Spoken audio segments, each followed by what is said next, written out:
Hey everyone, it's Len Romano with the part 2 of ways that board members and CEOs can foul up their organization. Yesterday we talked about the ways board members can do that, and today we're going to switch the focus to CEOs. And believe me, I've been there. So, if you're wondering why we're on the tennis court, as I said yesterday, this is during the pandemic and there's no tennis going on. So I decided, hey, let me do this on the tennis court as well. Okay, so here is the first way that a CEO can foul up their relationship with their board, and that is to constantly have surprises in front of their board. So the rule here is no surprises. And part of the no surprises is to provide regular updates. I would recommend every other week or at least once a month a 2-minute update that you send out to all your board members and your staff on video. You could use email, but video is even nicer.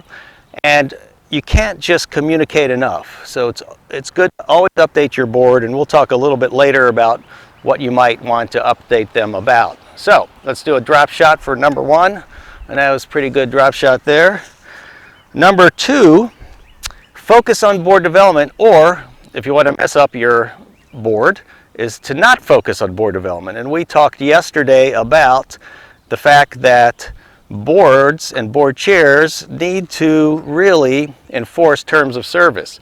So your job as a CEO is to make sure you're involved in the board development process and that you're helping the board think through your future challenges, your current challenges, and all the things that your organization needs from a board member, including their ability to raise money and raise friends. So that is pretty important. So if you want to have a board that is not growing and not doing well, then don't do anything about board development, but you got to get involved. So a cross-court dunk there. All right. Then we have number 3, and this, I've been guilty of this, and the number 3 thing you can do to foul up your relationship with the board is to move faster than the board can handle. And sometimes during the interview process, you can figure out whether the board is a board you want to work for and whether they can handle your pace. But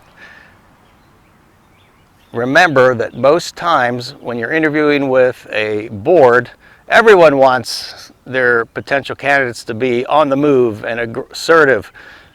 The reality is once you get the position, that may not be the case. So test out your ability to move fast, and if you're finding out that the board can't tolerate a fast mover, then be patient, follow the process, trust the board process and the volunteer process, but also advocate for some of the things you want to do, even though it may not be at the time that you would like to do it, as fast as you would like to do it. All right, so let's do down the line backhand. And we have the next one, number 3.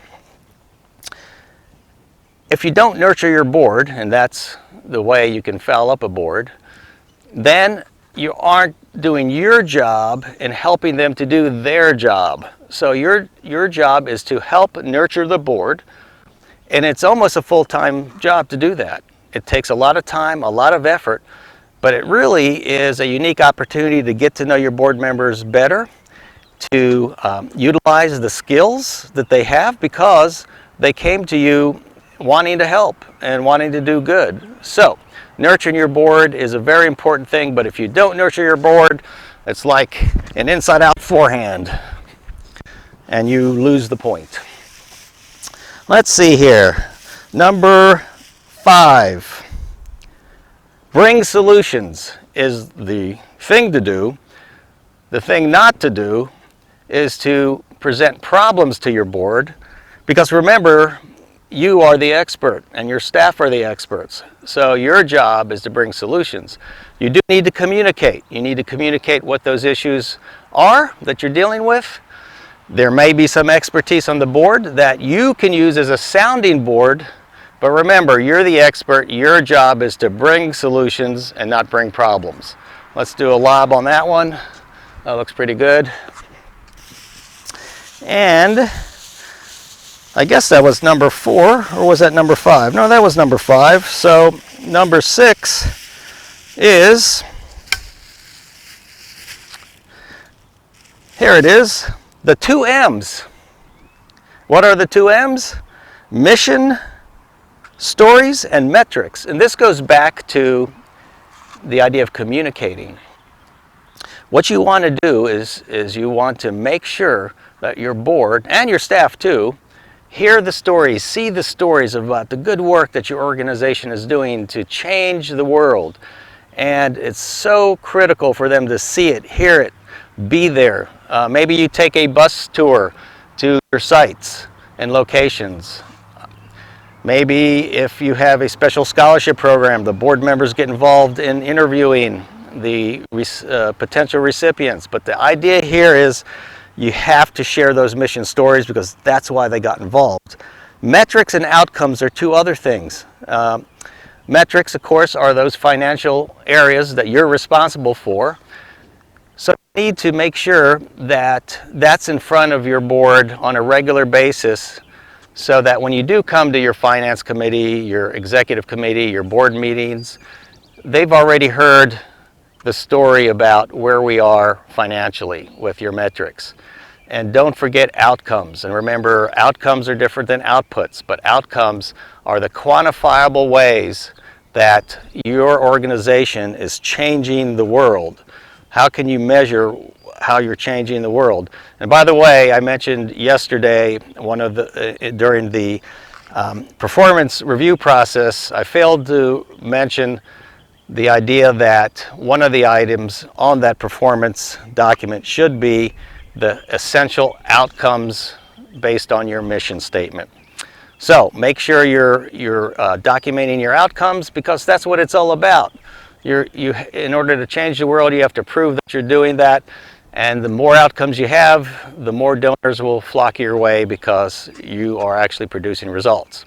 So those are the 6 things that you can do to foul up your organization, but we want you to not do those things. We want you to do the opposite, the positive things. And if you need any help, feel free to get in touch with me at lenromano.1@gmail.com or leadershipwithlenromano.com. And again, if you need any help with CEO and board coaching together, especially if you're a new CEO or if you're having some issues, feel free to call on me for that as well. All right, I hope this has been helpful for you, and I'm glad that you were able to spend some time with me on the tennis court. And one more shot here. Let's do another backhand down the line. And there it goes. And hopefully we'll see each other down the road. Take care.